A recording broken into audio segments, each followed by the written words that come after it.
ginana sa tanong ang mga cry ang kaso ng pwedeng ni laban kay Aling Nena at ang kanyang tradisyonal na mantika. Mga karakter, tabang ko. Judge, ang pinakamabagit ko na may takot sa kanta. Attorney Maarte, seryoso sa buhay kahit sa paghahanap ng suka. Defense, tagapagtatapon. Attorney Bogota, ang labing bobo na Tuma. akusado, Aling Nena, isang tindera na mantika na nakasanayan ng lumang paraan ng paggawa. Witness, saksi, Kuya Arturo, isang tindero ng makabagong mantika. Sid, sa loob ng korte na parang palengke sa dami ng tao. Hukom Judy, suot ang kanyang itim na toga at may hawak na martilyo, pumalo sa mesa. Order! Order! Wala magulo! Kung sino man ang nakakasar sa akin, hindi papakain ko sa pundahan ng mga asal ko. Let's move the case. The people versus Aling Nena. Your Honor, ang aming pilihan ay nagdesimanda lamang sa akusado ni Aling Nena. Ang ganda tradisyonal na mantika ay hindi nakakasabay sa modernong panahon. Hindi siya gumagamit ng makabagong teknolohiya at hindi siya pinapakan ng presyo dahil ito bumababa ang sinay. Aling Nena, sumisigaw mula sa kanyang upuan. Hoy, abogado, Maarte, anong sinasabi mong hindi makasabay? Ang mantika ko gawa sa sariwang niyog na pinitpit ng kamay ko. Walang halong kemikal, pangmasa. Tingnan mo, mabuti ang kanyang pagkahilig sa mga lumang pamamaraan na siyang dahilan ng pagbaba ng sakay.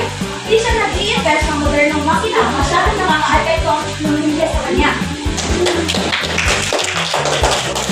Darako muna tayo sa maikling katalasan.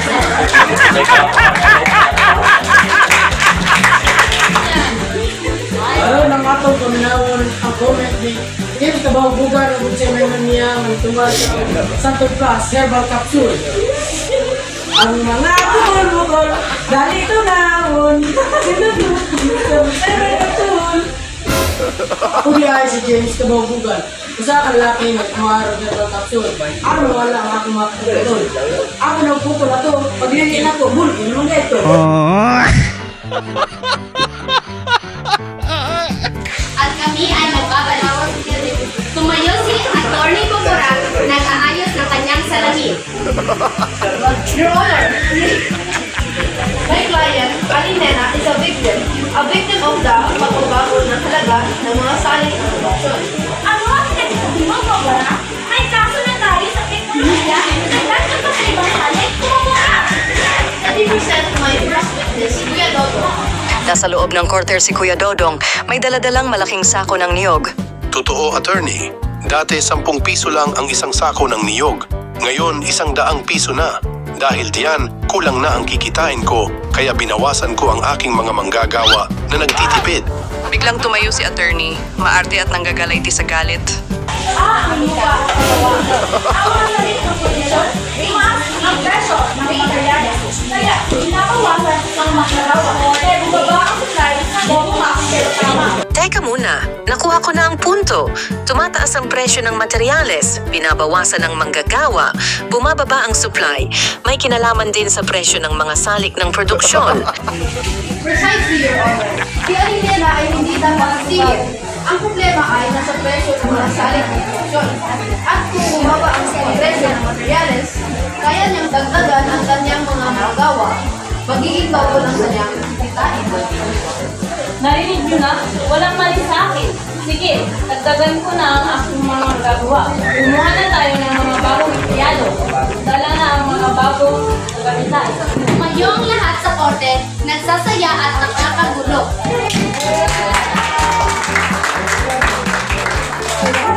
Quiet! Quiet! Based on the testimony, I see both sides of valid points. The lack of technology affects supply, but so do the rising cost of production. I declare this case is a tie. Kaya, ang desisyon ko, pagtutulungan si Aling Nena at negosyo, gamitin ang makabagong teknolohiya at saling